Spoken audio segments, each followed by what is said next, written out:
अस्सलाम वालेकुम and welcome back to New Growth School and Academy. This is your teacher Salam Jaan. देखें exercise 4.3 का question number 3 आपके सामने मौजूद है।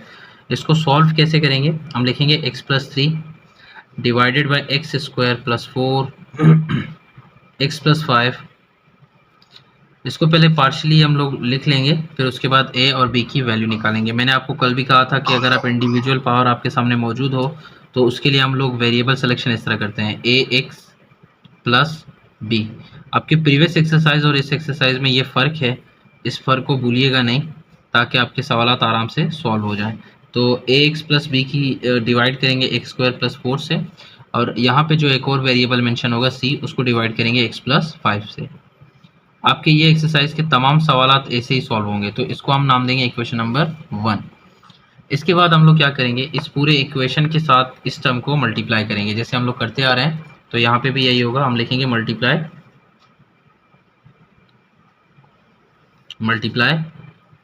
X square plus 4 x plus 5 by equation 1। Equation 1 के साथ हम इसको मल्टीप्लाई करेंगे जो डिनोमिनेटर में मौजूद है। सो मल्टीप्लिकेशन प्रोसेस चालू होगा आपका। चलो एक दफ़ा लिख लेते हैं ताकि वीडियो लंबी ना हो। तो प्यारे बच्चों देखिए मैंने लिख दिया है। हमारे पास 3 टर्म है ना, 1 2 3। तो यहाँ पे एक दफ़ा मल्टीप्लाई करना है, दूसरी दफ़ा, तीसरी दफ़ा। पहली दफ़ा इससे मल्टीप्लाई होगा तो हम इसको लिख लेते हैं x plus 3 divided by x square plus 4 x plus 5। फिर ये वाली टर्म इससे मल्टीप्लाई होगी तो ये वाली टर्म यहाँ पे लिख लेते हैं a x plus b divided by x square plus 4। फिर हम लोग क्या करेंगे, इसके साथ भी मल्टीप्लाई करेंगे तो इसको यहाँ पे लिख लेते हैं c divided by x plus 5। अब यहाँ से जो कैंसलेशन होती है उसको हम कैंसिल करेंगे, जो कैंसिल हो रहा है उसको काटते हैं। देखिए x square plus 4 x square plus 4 x plus 5 x plus 5 इससे कैंसिल हो जाते हैं। X square plus 4 x square plus 4 cancel होगा, एक्स प्लस 5 कैंसिल हो जाएगा। अब आपके सामने जो आपको नज़र आ रहा है, जो बचे हुए हैं उसको लिख लेते हैं। जैसे इस पूरे पोर्शन से जो बच रहा है एक्स प्लस 3 वो लिख लेते हैं हम लोग। यहाँ पे क्या बच रहा है, एक्स प्लस 5 और ये वाली टर्म, तो हम लिख लेते हैं इसको एक्स प्लस 5 और ये वाली टर्म ए एक्स प्लस बी। इसके बाद हम लोग क्या करेंगे, इसको यहाँ पे ये वाली टर्म बच रही है ये भी लिख लेते हैं एक्स स्क्वायर प्लस 4 और ये सी। इसको बच्चों नाम देंगे इक्वेशन नंबर 2 का। इसके बाद हमारा सवाल मज़ीद आगे बढ़ेगा। तो बच्चों यहाँ पे हम लोगों ने इक्वेशन 2 बना लिया। इक्वेशन 2 इसलिए बनाते हैं ताकि हम लोग ए बी और सी की वैल्यू निकाल सकें। तो इसके बाद हम लोग क्या करेंगे, एक्स प्लस 5 की जगह 0 पुट करेंगे। हम लिखेंगे put x plus 5 equal to 0।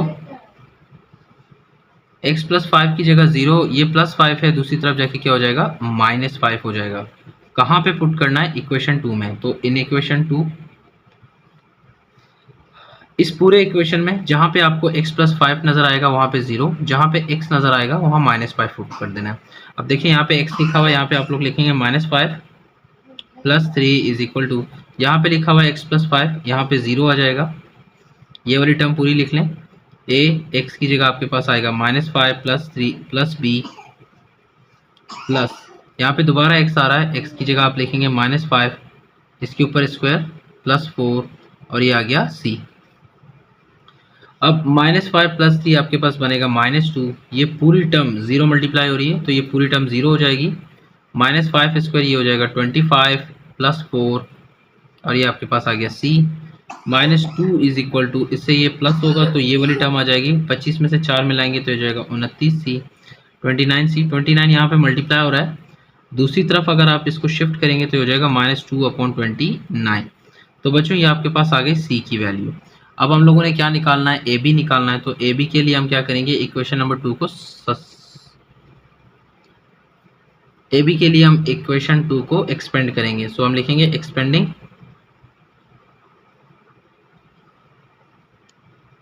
Equation 2। अब इक्वेशन 2 को एक्सपेंड करेंगे तो यहाँ पे आपके पास आ रहा है x प्लस 3, ये लिख लेते हैं, इज इक्वल टू, ये दोनों टर्म मल्टीप्लाई होंगे, x से मल्टीप्लाई होगा ये हो जाएगा ax स्क्वायर, x b से मल्टीप्लाई होगा तो आपके पास आ जाएगा bx, 5ax से मल्टीप्लाई होगा तो आपके पास आएगा 5ax प्लस, तो 5b से मल्टीप्लाई होगा तो आपके पास आ जाएगा 5b। इसके बाद हम क्या करेंगे, इनके मल्टीप्लिकेशन के बाद इनको मल्टीप्लाई कर लेते हैं, प्लस सी अंदर मल्टीप्लाई होगा तो आपके पास आ जाएगा सी एक्स स्क्वायर प्लस 4c। अब यहाँ से इसको रीराइट कर लेते हैं। तो देखिए बच्चों, आप लोगों के लिए दोबारा लिख दिया, लेकिन इस दफ़ा थोड़ा सा अरेंजमेंट किया है मैंने। क्या किया है, x प्लस 3 जो एक्स स्क्वायर वाली टर्म है ना, एक्स की पावर 2, तो उनको साथ लिख लिया, एक्स की टर्म साथ में और कांस्टेंट साथ में लिखे हुए। तो यहाँ से एक्स स्क्वायर कॉमन आएगा तो ये आपके पास आ जाएगा a प्लस सी का ब्रैकेट एक्स स्क्वायर प्लस यहाँ पे आपके पास x कॉमन आ जाएगा तो ये आपके पास हो जाएगा b प्लस 5a। x हम लोग कॉमन निकाल लेंगे, ये b है, प्लस 5b प्लस 4c, ये वैसे का वैसा रहेगा, इसमें कोई चेंज नहीं आएगी। तो हम लोग क्या करेंगे, यहाँ पे लिख लेते हैं 0x स्क्वायर प्लस, अब देखेंगे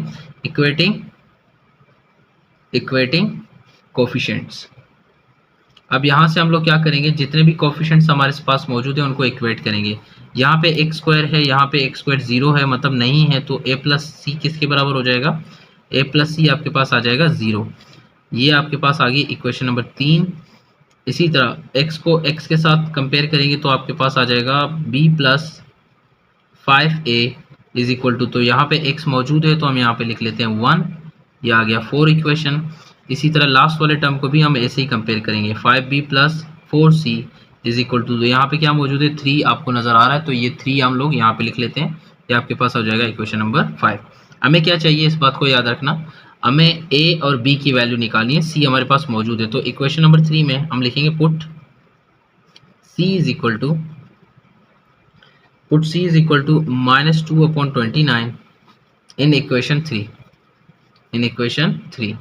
यहाँ c की जगह आप लोगों ने ये वैल्यू पुट करनी है, तो हम लिखेंगे a -2/29, मतलब c की जगह आप ये वैल्यू लिखेंगे, माइनस प्लस माइनस हो जाएगा इक्वल टू 0। इसको दूसरी तरफ शिफ्ट करेंगे, सो a की वैल्यू आपके पास बनती है a इक्वल टू 2/29। आपके पास a आ चुका है, अब हमें क्या चाहिए, अब हमें b की वैल्यू चाहिए। तो ये 1 2 3 ऑप्शन है, जहाँ पे b आपको आसानी से मिल जाए वो वाले ले लें। तो मैं इक्वेशन 4 में a की वैल्यू पुट कर रहा हूँ, so put a is equal to 2/29 in equation 4। Equation 4 में हम ये वैल्यू पुट करेंगे। सो इक्वेशन नंबर 4 आपके सामने है, तो यहाँ पे हम लोग b फाइंड करना चाह रहे हैं, सो b प्लस 5, a की जगह आप क्या पुट करेंगे 2/29, तो a की जगह आपके पास आएगा 2/29 इज इक्वल टू 1, b की जगह b, 5 की जगह 5, a की जगह 2/29 1। अब इसको सिंप्लीफाई करते हैं, b plus 5 2 10/29 is equal to 1, 5 2 10 cancel नहीं हो सकता, ये प्लस है, दूसरी तरफ जाके क्या हो जाएगा, माइनस हो जाएगा। तो हम लिखते हैं b is equal to 1 minus 10/29। इसको सिंप्लीफाई कर लेते हैं, b is equal to 29 multiply by 1 you will get 29 minus 10 divided by 29। 29 में से 10 निकालेंगे तो आपके पास बचेंगे 19/29। तो ये आपके पास आ गई b की वैल्यू। अब हम क्या करेंगे, a b c को इक्वेशन नंबर 1 में सब्स्टिट्यूट करेंगे। सो हम लिखेंगे putting value of a b and c in equation 1। Equation 1 में हम तमाम की तमाम वैल्यूज को सब्स्टिट्यूट करेंगे आपके सामने ही। यहाँ पे हम लिखते हैं इक्वेशन नंबर 1 को, तो ये आपके पास हो जाएगा x plus 3 divided by x power 2 plus 4 x plus 5 equals to, यहाँ पे आपके पास a की वैल्यू मांग रहा है सबसे पहले, तो a की वैल्यू आप लोग निकाल चुके हो विच इज़ 2/29, यहाँ ऊपर लिखा हुआ है, तो a की जगह हम लिखेंगे 2/29, तो a के साथ x है तो ये भी आ जाएगा, प्लस b की जगह आप क्या लिखेंगे 19/29, तो यहाँ पे हम लिख रहे हैं 19/29। अगर यहाँ पे कैंसिलेशन होगा भी तो हम लोग नहीं करेंगे, क्योंकि यहाँ पे 29 सेम है, तो फिर सेम करने पड़ेंगे, तो एक चीज़ दोबारा करनी है, उसको दोबारा क्यों करें, तो इसको यहाँ पे ऐसे ही लिख लेते हैं x square plus 4 plus c की जगह आप c की वैल्यू निकालेंगे, जिसका जो है -2/29 डिवाइडेड बाय, यहाँ पे आपके पास वैल्यू आ जाएगी विच इज़ x प्लस 5। इसको आप सिंप्लीफाई करेंगे और आपके पास आंसर सामने आ जाएगा। सिंप्लीफिकेशन कैसे होगी, इज इक्वल टू, देखें 29 सेम है, तो मैं एक ही स्टेप में सब कर रहा हूँ क्योंकि मेरे पास यहाँ पे स्पेस नहीं है, x स्क्वायर प्लस 4, और वीडियो भी काफ़ी बड़ी हो जाएगी। सो 29 और 29 दोनों सेम है, तो एलसीएम तो सेम आएगा, तो 29 को हम एज इट इज़ नीचे लिख लेते हैं। यहाँ पे आपके पास आ जाएगा 2x प्लस 19 प्लस यहाँ पे देख लें 29 को नीचे उतार लें, -2 वैसे का वैसा, ये माइनस प्लस माइनस हो जाएगा वैसे, ये 29 को नीचे उतार दें, 29x + 5। तो प्यारे बच्चों ये आपके पास आ गया partial fraction of a given question. Channel को शेयर कीजिए, सब्सक्राइब कीजिए, दुआ में याद रखिए। अल्लाह हाफ़िज़।